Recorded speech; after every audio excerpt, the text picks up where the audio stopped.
자, 토마토이쇼 2부 순서 시작하도록 하겠습니다. 자, 전체적으로 뭐 글로벌 증시의 흐름은 뭐 미국도 그랬고요, 우리나라도 그랬고 썩 좋지 못했던 이제 11월 마지막 거래일을 보여줬습니다. 하지만 뭐 여러 가지 좀 긍정적인 부분도 있습니다. 중국의 SDR 편입이 성공했다는 부분이 중국 증시는 뭐 상당히 좀 호조를 보이지 않을까 이런 생각이 들고요. 사실 뭐 하루 전만 해도 뭐 이 금융당국의 어떤 강화, 감독 강화에 대한 부분에 대해서 좀 악재로 작용하는 게 아닌가 하는 생각이 들었는데 또 하루 만에 이렇게 SDR 때문에 다시 좀 주가가 반등되는 그런 모습을 보여줬어요. 네, 어제까지는 중국 증시가 조금 위축된 양상을 보였지만 이 새벽에 나왔던 이 위안화의 SDR 통화 바스켓 편입 소식이 당장 이번 주에 상당히 또 분위기 반전으로 이어지지 않을까라는 기대감 반영이 되고 있습니다. 글로벌 증시도 일제히 좀 내린 구간에서 거래를 마쳤지만 유럽 증시 같은 경우에는 또 추가 부양책에 대한 기대감은 여전히 반영되고 있는 구간이거든요. 네. 연말에 대한 기대감도 다시 한번 높아지지 않을까라는 생각해보게 됩니다. 자, 글로벌 증시 전략 수정 필요한 걸까요? 자세한 이야기 나눠보겠습니다.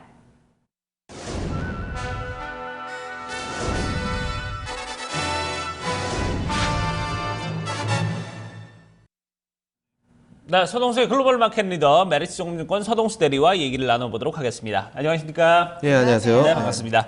자, 오늘 서동수 대리와 어떤 내용들 얘기를 이어갈지 저희가 이슈부터 먼저 확인을 해보도록 하죠. 네, 오늘은 위안화 SDR 편입 성공에 대해서 먼저 얘기를 좀 나눠보도록 하겠습니다.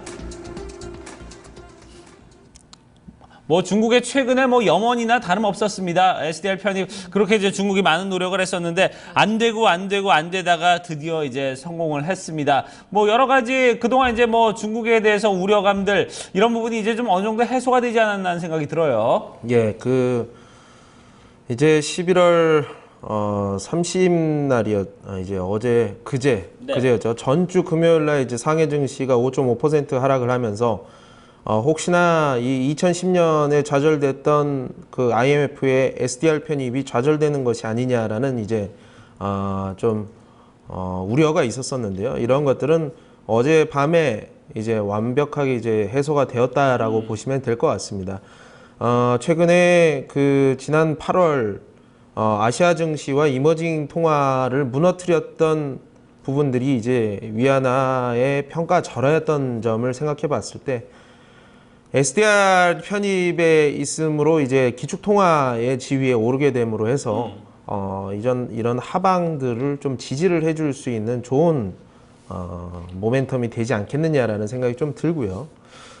위안화가 이제 SDR의 10.92% 최종적으로 편입이 되게 되는데 뭐 이제 달러, 유로, 위안화, 엔 파운드 순으로 이제 유로와 엔 사이를 이제 비집고 들어가면서 기존에 이제 엔화가 11.3%의 비중을 가지고 있는 것을 8.3%로 떨어뜨리고 파운드를 9.4%가 가지고 있던 지위를 8.1%로 밀어내면서 위안화가 10.92%의 자리를 가져가게 된다. 뭐 한간에 뭐 비중이 어떻게 되느냐, 뭐 비중이 높으면은 시장이 다시 반등을 하는 것이냐, 아주 이제 뭐 시장이 떨어지고 나니까 관심에도 있지도 않았던 이 SDR 편입을 갑자기 관심을 가져가고는 하는데요. 뭐 일단 SDR 편입이라는 것은 연초부터 이제 꾸준하게 좀 관심이 있었던 부분들이고요. 한두 달 전부터 이러한 부분들은 증시에는 이미 좀 반영이 많이 된 것이 아니냐. 네.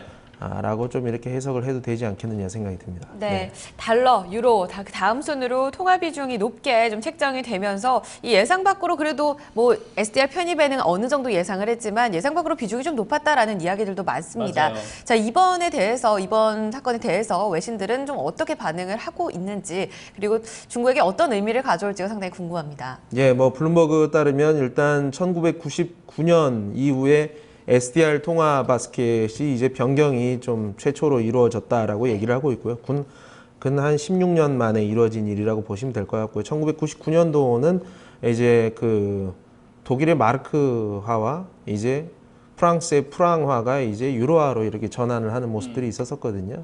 이런 것들 이후로 이뤄졌는데 최근에 이제 2010년도에는 위안화 자체가 자유롭게 거래가 좀 어렵다라는 측면에서 2010년에 좀 좌절이 됐었습니다. 네.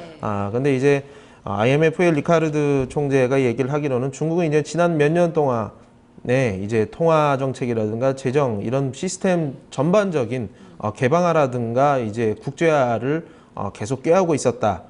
계속 지속적으로 리폼을 해왔다라는 측면, 이러한 것이 자유로운 거래가 가능한 수준으로 지금 올라왔다고 판단을 한다라고 이렇게 코멘트를 했고요. 이게 바로 뭐 통화바스켓 바로 진입이 되는 것은 아니고요. 이제 2016년 10월 1일부터 내년 10월 1일부터 효력이 발생을 하게 되고요.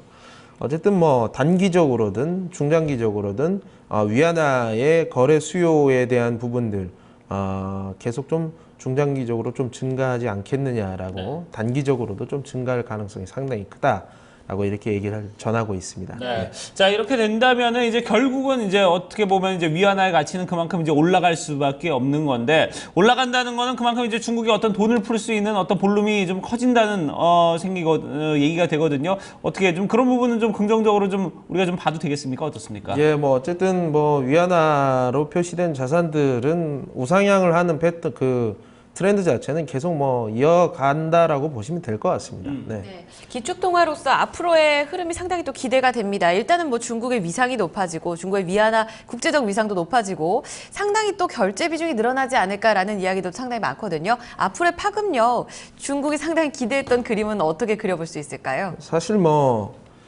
글로벌 G2, 그러니까 전 세계에서 두 번째로 경제 규모가 큰 나라가 지금까지 기축통화 반열에 오르지 못했다라는 것 자체가 상당히 조금 좀 오류가 있었다라고 좀 보시면 될 것 같고요. 네.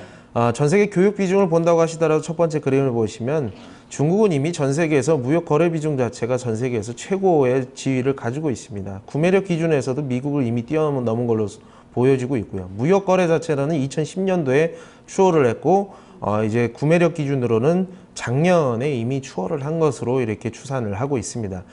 이런 상황에서 위안화가 이제 기축통화 반열에 올라가면서 중장기적으로 가치가 상승할 수밖에 없다라는 측면은 뭐 의심할 필요가 전혀 없을 거라고 저는 생각이 들고요. 이로 인해서 또 기축통화로 들어간다라는 측면은 한 가지 생각할 수 있는 부분들이 이제 중국의 중앙은행에서 실질적으로 미국이라든가 일본과 같은 형태의 머니 프린팅, 양적 완화 정책을 수행을 할 수 있는 기능들이 생기게 된다라는 측면을 생각해 봤을 때 중국 은행이 자국 경제라든가 뭐 부스트업을 시키는 데 있어서 필요한 통화 정책에 이제 운신의 폭이 상당히 늘어났다. 그냥 폭이 늘어났다라고 표현하기에는 운신폭 자체가 레벨업을 했다라고 보시면 될 것 같습니다. 이렇기 때문에 중국의 이제 통화 정책은 한층 더 탄력을 받을 수 있는 가능성이 상당히 커졌다라고 보시면 될 것 같고요. 위안화가 기축통화로서 올라가게 됨으로 해서 그 중국이 가지고 있는 AIIB를 필두로 한 1대1로 전략, 결국에는 이러한 인프라, 항만, 도로 시설, 철도 시설들을 그 밸류 체인에다가 다 깔아주고 이러한 것들을 위안화 결제를 받을 수 있다라는 것들이 이제 한층 더 탄력을 받을 수 있게 된다.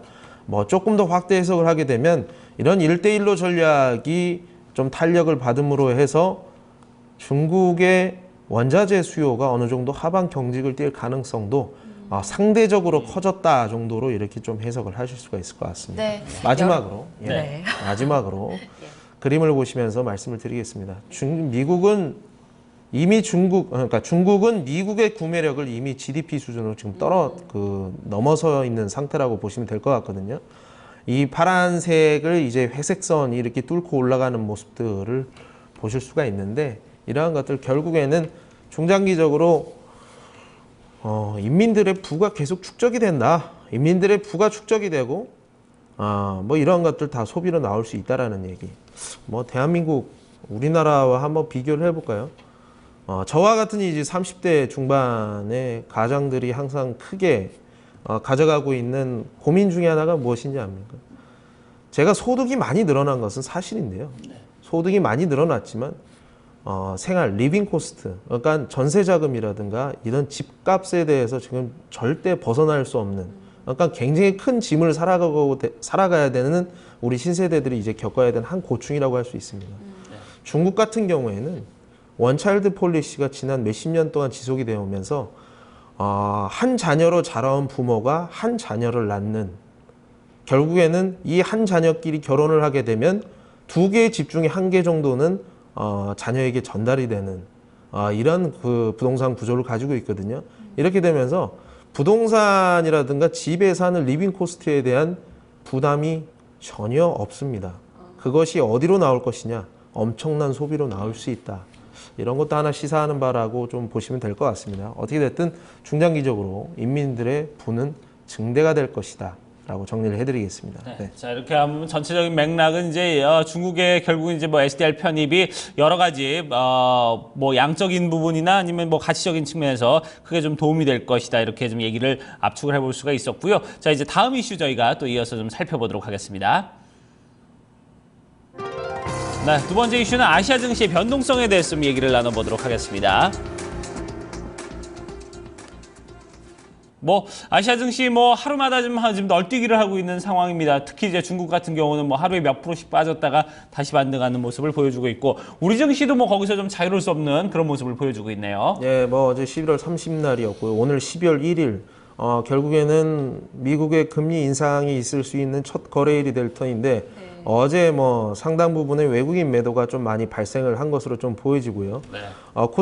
코스피 일봉이라든가 코스닥 일봉을 뭐 차례로 뭐 확인이 가능하시면 그 그림을 한번 보시면요. 네. 결국에는 지금 또 이동평균선을 좀 하회를 하고 가는 모습들, 투자자들 뭐 다 아시고 계실 거예요. 뭐 코스피라든가 코스닥이라든가 주요 추세선을 약간 좀 단기적으로 무너뜨린 모습들을 좀 보여주고 있었다. 코스피 같은 경우는 어제 4,500억 가까운 매도세를 좀 보여줬던 부분들이 좀 우려를 키우고 있는 부분들입니다. 네. 네. 이번 주에는 그 말씀하셨지만 뭐 미국의 금리 인상이라는 큰 이 연말 악재라고 해야 될까요? 이슈를 앞두고서 이번 주에 미국 고용 지표가 또 발표가 되잖아요. 이를 앞두고 상당히 또 변동성이 커질 수 있다라는 이야기들 많이 나오는데 일단 어제 같은 경우 어제 흐름을 봤을 때 아시아 증시 외신 쪽에서는 좀 불안하게 보고 있는 건지 좀 시각을 좀 전달할 필요가 있을 것 같아요. 네, 일단 블룸버그에 따르면 8월 이후에 최대 낙폭을 보인 상해 증시가 어제 장중에도 3% 넘는 하락을 보여줬던 변동성을 보여주긴 했습니다. 어제 뭐 이제 종가 기준으로 0.26%로 플러스된 모습으로 마감을 하긴 했습니다만 이로 인해서 좀 아시아 증시들이 전체적으로 좀 휘청을 하는 모습들을 좀 봤던 것으로 좀 보여지고요. 오늘 뭐 SDR 편입이 된 것이 중국 증시에서 이걸 호재로 인식을 하면서 뭐 장대 양봉을 낼 가능성은 금리 인상이라는 이슈와 함께 낼 가능성 자체가 상당히 좀 낮지 않느냐라는 생각이 좀 들고요. 오히려 니케이 같은 경우는 기존의 SDR 편입의 비중에서 낮아진 모습들을 좀 악재로 반영을 하면서 좀 더 좀 밀리면서 이런 것들이 아시아 증시에 좀 어느 정도 좀 영향을 주지 않을까 이런 생각이 좀 많이 듭니다. 중신증권과 해통증권 조사 사실 8월 이후에 공매도를 금지를 했는데 여기에서 오히려 공매도를 보여줬다라는 측면에서 조사가 들어갔다는 측면 공매도 관련된 부분들을 좀 첫 언급이 됐었는데요. 이거 뭐 그다지 중요한 얘기는 아닌 것 같고 어쨌든 중국 변동성이 결국에는 MSCI 아시아 인덱스 1% 가까이 좀 무너뜨리는 모습들을 좀 보여줬다. 코스피 1.8%, 그리고 니케이 토픽스 0.9% 조정을 보여줬고요. 오스트리아도 오스트레일리아죠. 이거 오스트리아가 아니라 0.7% 조정을 보여줬었습니다. 네. 네. 월각에서는요, 노무라 증권 쪽에서는 또 아시아 증시가 고평가되어 있다. 지금 네. 좀 투자 의견을 줄여야 되는 게 아니냐. 기업 펀더멘털도 약하다. 이런 얘기들이 나오는데 정말 미국의 금리 인상 이슈와 맞물리게 되면 사실상 아시아 증시가 크게 흔들릴 거라는 시각들도 많았었거든요. 앞으로 좀 전략, 연말까지 어떻게 가져갈 수 있을까요? 사실 저는 이번 주에 이 정도 규모의 매도세가 일어날 것은 전혀 예상하지 못했습니다. 네. 매도세 자체가 계속 좀 줄어들고 있는 패턴을 보였기 때문에 그냥 뭐 지지부진할지언정 여기서 크게 밑방향으로 슈팅을 한다기보다는 그냥 일중의 변동성으로 끝날 가능성이 상당히 크다라고 느꼈었거든요. 하지만 어제 이제 제가 매수를 고민을 하려다가 좀 고민을 했던 부분들이 외국인 매도 규모 자체가 상당히 너무 크다라는 측면. 그리고 12월 1일이 시작되고 12월 15일 날 FOMC가 열리고 12월 4일 날 고용지표가 분명히 좋게 나오게 되면 이런 것들이 좀 고점, 그러니까 그러니까 우려 리스크가 피크가 되는 시점이 이번 주에 나올 수도 있겠구나라는 생각이 좀 많이 들었습니다. IMF의 중국 SDR 편입은 그냥 뭐 지나간 얘기처럼 흘러갈 가능성이 상당히 크다라고 저는 보여지고요. 이러한 것들이 아시아 증시에는 지금까지는 긍정적인 효과를 미쳤다면 이미 SDR 편입이 결정이 난 날에는 그다지 큰 호재로 반영되기보다는 호재가 소멸이 되는 쪽으로 가는 것이 아니냐. 12월 3일 같은 경우 20일 미팅 자체도 재료가 소멸이 되고 양적 완화 확대를 한다고 해도 이게 그다지 시장이 뭐 우상향으로 가는 패턴이라기보다는 그날 자체는 어느 정도 단기적으로 재료가 소멸이 될 것이다. 12월 4일 고용지표가 분명히 좋게 나오면서 불확실성이 제거가 되어야지만 다시 또 이번 주와 다음 주 정도 주봉상으로 봤을 땐 변곡점이 형성이 되면서 시장 반등을 꾀하지 않겠느냐. 블룸버그 골드만삭스에서 분명히 이머징 쪽에 다시 매기가 돌아올 수 있다라고 저도 분명히 생각을 하고 있고요. 네. 이게 이번 주 내지는 다음 주 정도가 피크가 될 가능성이 상당히 크다라고 보고 있습니다. 네. 일단은 뭐 우려감이 이번 주에 증폭될 가능성은 있습니다만 네. 그 이후에 어떤 회복력에 대해서도 긍정적인 전망도 함께 나오고 있다는 점 오늘 이슈로서 전략을 드렸습니다. 참고해 보시고요. 말씀 여기까지 듣도록 하겠습니다. 글로벌 마켓 리더 메리츠 종금증권 서동수 대리와 함께했습니다. 감사합니다. 네, 네, 고맙습니다. 감사합니다.